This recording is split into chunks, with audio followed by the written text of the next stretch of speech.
जय जय गुरु, जय जय सर्वज। वो हमें मिटा देंगे, ख्वाब ये पुराना है।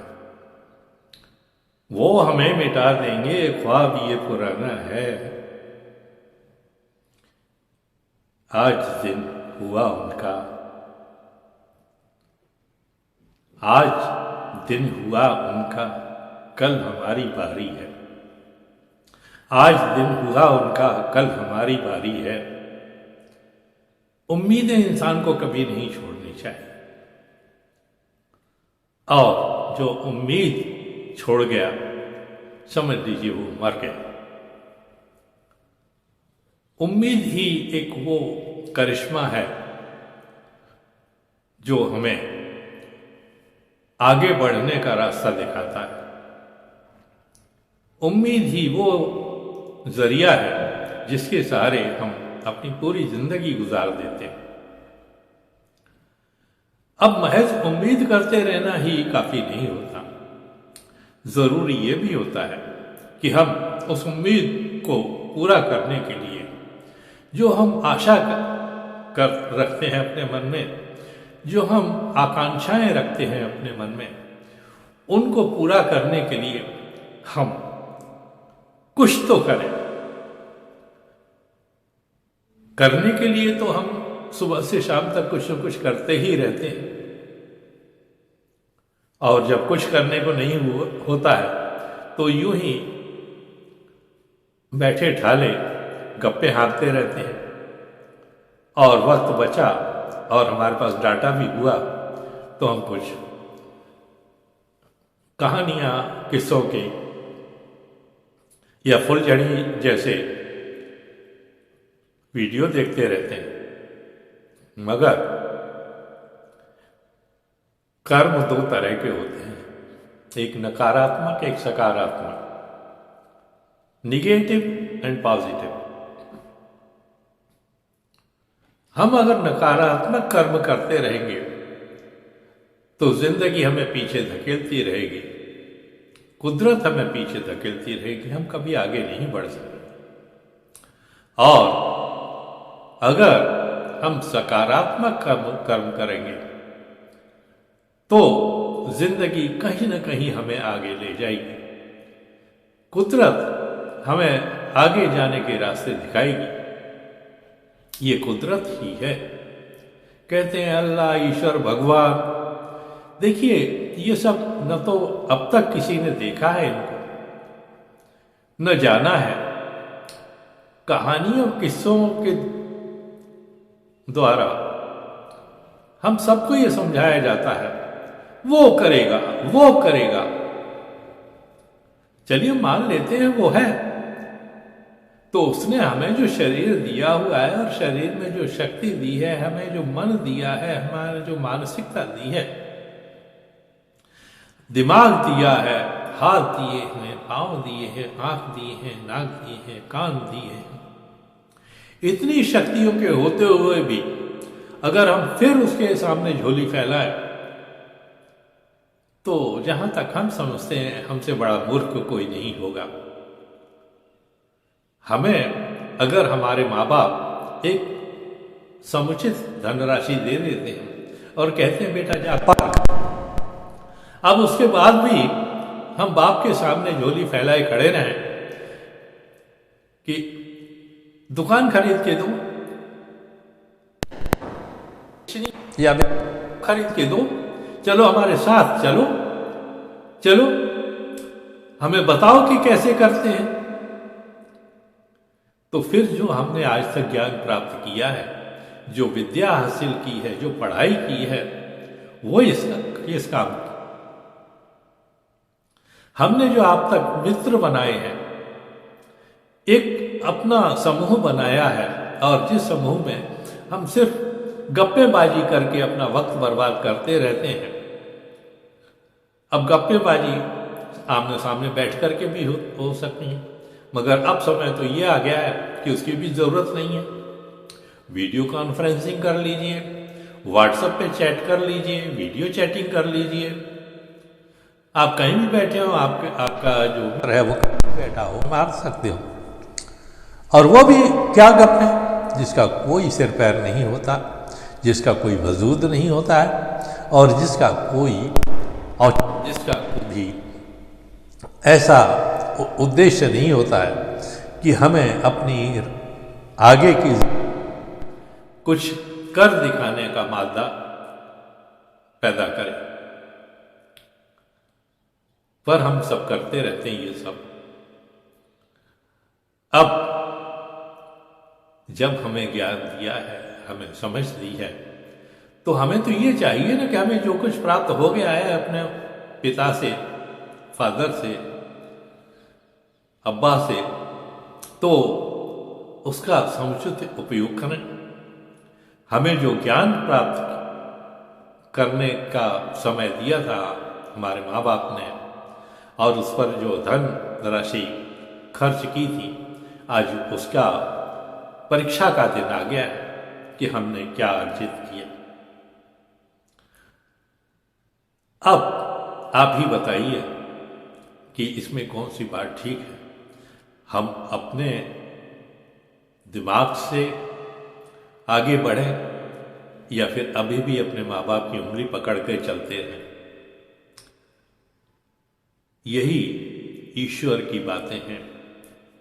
हम नहीं कहते कि कोई ईश्वर है या नहीं है, मगर अगर कोई है भी, और अगर है तो उसने जो हमें शरीर दिया है, स्वास्थ्य दिया है, शक्ति दी है, संवेदनाएं दी हैं, उसका हम उपयोग क्यों नहीं करते।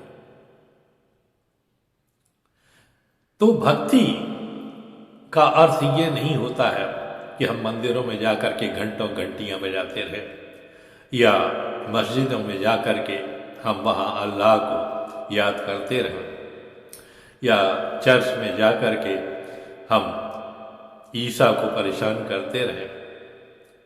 ये नहीं होता है। कोई भी धर्म ये नहीं कहता कि आप नफरत करो। हर धर्म सिर्फ प्यार करना सिखाता है, और जो धर्म नफरत सिखाता है उसे धर्म की संज्ञा नहीं दी जा सकती। कोई भी व्यक्ति उसे धर्म नहीं कह सकता जो धर्म नफरत करना सिखाता है। आप अगर हिंदू हैं और कृष्ण को मानते हैं, तो उन्होंने प्रेम का ही संदेश दिया है, मगर हम बड़ा कुछ के द्वारा समझाया गया है कि जैसी बयार पीठ तैसी कीजिए। यानी हमें हमारा उद्देश्य हासिल हो, दूसरे का चाहे नुकसान हो, आप अपने हिसाब से ऐसा कार्य कीजिए ताकि आपको फायदा हो, दूसरे की हानि हो। इससे हमें कोई लेना देना नहीं होता है, मगर ये सत्य नहीं है। कोई भी महान व्यक्तित्व अब तक ऐसा नहीं हुआ है जिसने हमें ये सिखाया हो, और अगर हमको ये किसी ने सिखाया है तो उसे हम महान नहीं कह सकते, उसे तो एक क्षुद्र जीव कहा जा सकता है, क्योंकि संकीर्ण विचारधारा का व्यक्ति ही सिर्फ अपने भलाई की बात सोचेगा और दूसरों का हित अनहित की बात नहीं सोचेगा। आप संतों के बारे में देख लीजिए, सूफियों हुए हैं उनके बारे में देख लीजिए, किनका भी चरित्र आप देखेंगे उन्होंने सिर्फ प्रेम का ही संदेश दिया है। मगर हम अपने संकीर्ण विचारधारा को दूसरों के ऊपर थोपने के लिए दूसरों का नुकसान करने से भी नहीं चूकते। ये सब बातें हम आपको सिर्फ इसलिए कहते हैं कि जब तक हम एक दूसरे से प्रेम करना नहीं सीखेंगे, जुड़ना नहीं सीखेंगे, तो हम कभी आगे नहीं बढ़ सकेंगे।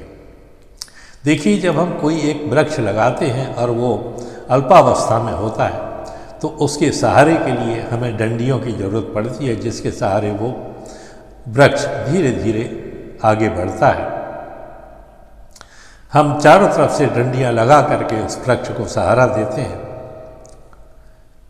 यही दोस्ती की बातें होती हैं, प्रेम की बातें होती हैं।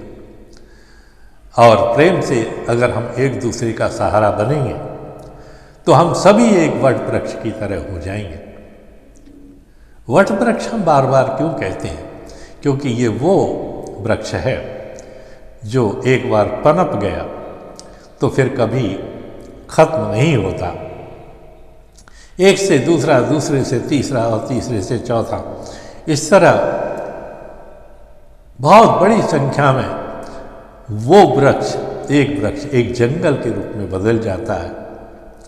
और इसीलिए हम कहते हैं कि आइए हम स्थापना एक ऐसा उद्योग जिसमें वो गरीब जो मजदूरी के अलावा और कुछ सोच ही नहीं पाता, वो लोग जो नौकरी के अलावा और कुछ नहीं सोच पाते, और हमने बार बार कहा है कि नौकरी सिर्फ आपकी होती है, आपके ख़ानदान की नहीं होती है, मगर उद्योग आपका ही नहीं आपके ख़ानदान का होता है और आगे पीढ़ी दर पीढ़ी आपका ही रहता है, उसे कोई आपसे छीन नहीं सकता। नौकरी तो आप 50-60 साल के हो गए और आपको धक्का मार के बाहर निकाल दिया जाता है, फिर उसी दफ्तर में आपकी कोई वैल्यू नहीं होती, आपका न कोई सम्मान होता है। वो जो साहब करके हर समय आपके आगे पीछे घूमते रहते थे, वो आपको दुत्कार देते हैं, आपकी बात नहीं सुनते। तब आपको अपने आप से ये पूछना चाहिए कि इतने साल जो हमने कहीं पर काम किया, हमारी इज्जत क्या है? अगर आपको इज्जत प्यारी है, सम्मान प्यारा है, आप चाहते हो कि दुनिया आपको मान करे, आपको पहचाने, तो उसका एक ही तरीका है, वो है उद्योग। आप आइए, हमसे जुड़िए। और हम बार बार कहते हैं कि सर्वाशक्ति आनंदालय का मंच हमने इसके लिए तैयार किया हुआ है, आप उस मंच से जुड़िए।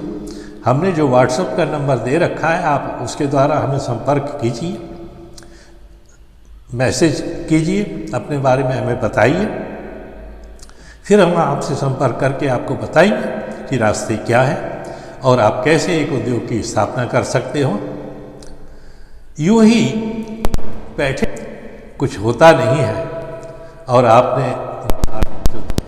आप समझ रहे हो, नौकरी तो क्या मजदूरी भी नहीं मिलती है। हमने BA MA पास लड़कों को रिक्शा चलाते हुए देखा है, टैक्सी ड्राइवर बना हुआ है, कोई चाट पकौड़े बेच रहा है। आज के लोग तो यही चाहते हैं कि आप फुटपाथों पर बेचो और वो आपके सामने एक बहुत बड़ी इमारत खड़े करके और उसके ऊपरी मंजिल पर खड़े होकर के आपको देख के हंसें। आप उनको ऐसा मौका मत दीजिए कि वो आप पर हंस सके।